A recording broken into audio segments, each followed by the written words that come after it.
Прошел все инстанции. Верховный суд Таджикистана поставил точку в деле известного правозащитника Карамата Шарипова против МВД республики. Шарипов оспаривал действительность документов справочно-адресного бюро МВД Таджикистана. Год назад эти справки послужили основанием для лишения его российского гражданства и выдворения из страны. Карамат Шарипов утверждает, что стал гражданином России сразу после распада Советского Союза и никогда не был гражданином Таджикистана. В то же время в заключении Верховного суда говорится, Россия, выдворив Шарипова, нарушила ратифицированный парламентами двух стран документ о двойном гражданстве. Напомню, в октябре прошлого года Смоленское управление ФСБ изъяло у Шарипова российский паспорт. В ведомстве пришли к выводу, что он получил документ незаконно. В итоге было принято решение аннулировать все ранее выданные ему паспорта.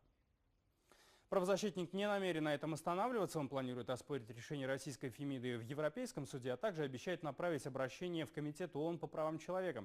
О своих дальнейших планах Шарипов рассказал нам в интервью. Заключение Верховного суда Таджикистана вы называете победой над Россией. Однако в заключении вас все же признают гражданином Таджикистана. Чего вы отрицаете? Так в чем же победа? Победа именно в том, что те документы, которые были предоставлены российскому государству, якобы имеющие прописку, место проживания, все это отрицал судья. И считаю, что я родился в суверенном Таджикистане, это ошибка судья обратно. Поскольку мне 56 лет, а Таджикистану 27 лет. И в этом есть наша победа. То, что наш судья, я убедился в том, что он вообще не прочитал. А где проводил заседание, не знаю. Потому что если он прочитал, достаточно очень много ошибок. Это в даты рождений, в городах, которые вельные. Но он же говорит, что вы проходили военную службу, вы являетесь гражданином российского государства, не наш гражданин. А последующий он, соответственно, говорит другую фразу. Вы являетесь гражданином Таджикистана, поскольку вы являетесь рожденным в государстве не Таджикистана. Поэтому мы будем сейчас вопрос ставить о рассмотрении данного по президиуме Верховного суда Таджикистана и председателю, а последующий комитет по правам человека. Одновременно с разбирательствами в Таджикистане вы судились и в российских судах с органами, которые вас выдворили и добились лишения вашего гражданства, МВД и прокуратура. Почему российские суды не встают на вашу защиту и почему пытаются также отобрать вашу собственность в России? Мы сегодня можем уверенно сказать, что есть Европа, есть правовое поле, есть Америка, есть правовое поле. Россия не такая по своему возрасту, слишком вперед идет. Возраст 27 лет, как Таджикистан. Далеко России идти по демократическим путям. То, что было сделано прокуратурой, даже сделано, значит, Федеральной службе безопасности России, Смоленской области, даже сделано судебной системой, они все зависимы. И по сегодняшнему дню, посмотрите, мы не можем даже пройти вторую инстанцию в течение 1 года. В областном суде нету, все документы исчезли, по-новому нашли. Поэтому, смотрите, тут самое главное, кто такой гражданин Шарипов, национальность таджик, это проблема для России. В целом проблема таджикистанцев. А кто такая Мария Бутова? Славянка, студентка. Мы каждый день об этом занимаемся информацией. Один раз бы озвучили правду, хорошо, а то, что сегодня Карамат Шарипов именно незаконно было депортирован, а на самом деле незаконно депортирован. Сегодня я получил официальную бумагу от Марии Захарова, Министерства иностранных дел, связано по гражданству. Но она говорит, вы гражданин России. Ну вам предоставил Таджикистан. Именно касается вопроса, что от 6, 10, 17 года вы являетесь их гражданином. Так все-таки чьи граждане сегодня после распада СССР, все те граждане, которые были, сомнений возникают. В прошлом вы были офицером российской армии и даже отличились верной службой в 201-й дивизии здесь, в Таджикистане, в начале 90-х. Оказывает ли Минобороны России или ветеранские организации какую-либо помощь в решении вашей проблемы? Не забыли ли они о вас?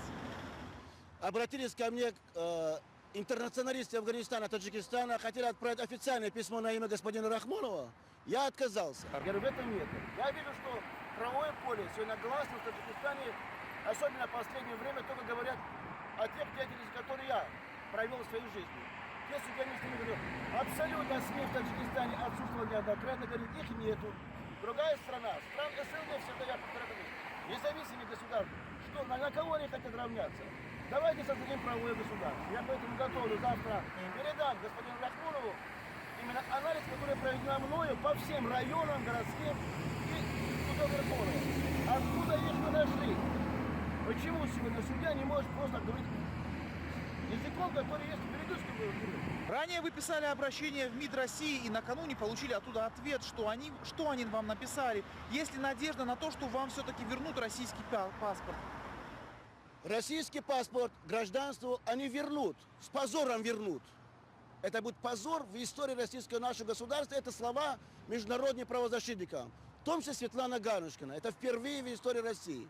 Что касается вопроса, что обратился я в МИД, я конкретно обращался неоднократно во всех силовых структурах, в том числе именно МИД, касается Лаврова. А последнее письмо, благодаря Марии Захаровой, она отправила мое обращение, рассмотрела его комитет по гражданству при Министерстве иностранных дел, хотя до этого встречался с господином послом и с его советниками, и с Олегом Жуковым, генеральным консулом.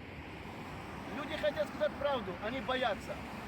Значит, получается, что на сегодняшний день до сих пор после распада Советского Союза мы не готовы сказать, что создали правовую форму для всех граждан и создаем цивилизованное государство. На 70 миллионов в Республике Средней Азии практически Вашкана и Радио Свободы.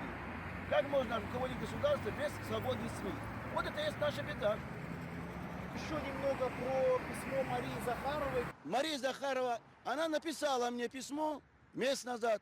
Ваше письмо передано комитет по гражданствам, примет в течение месяца буду раз. И сегодня 14 число, я получаю ответ. Она буквально постановление президиума Верховного Суда, что все военнослужащие, прапорщики, солдаты, находясь после распада советского государства, они явились гражданами советской последующей России. То, что было до 1993 года, после того, когда, соответственно, образовались в вооруженных силах Российской Федерации. Я благодарен ей то, что она сегодня открывала главную карту, но она пишет последующее.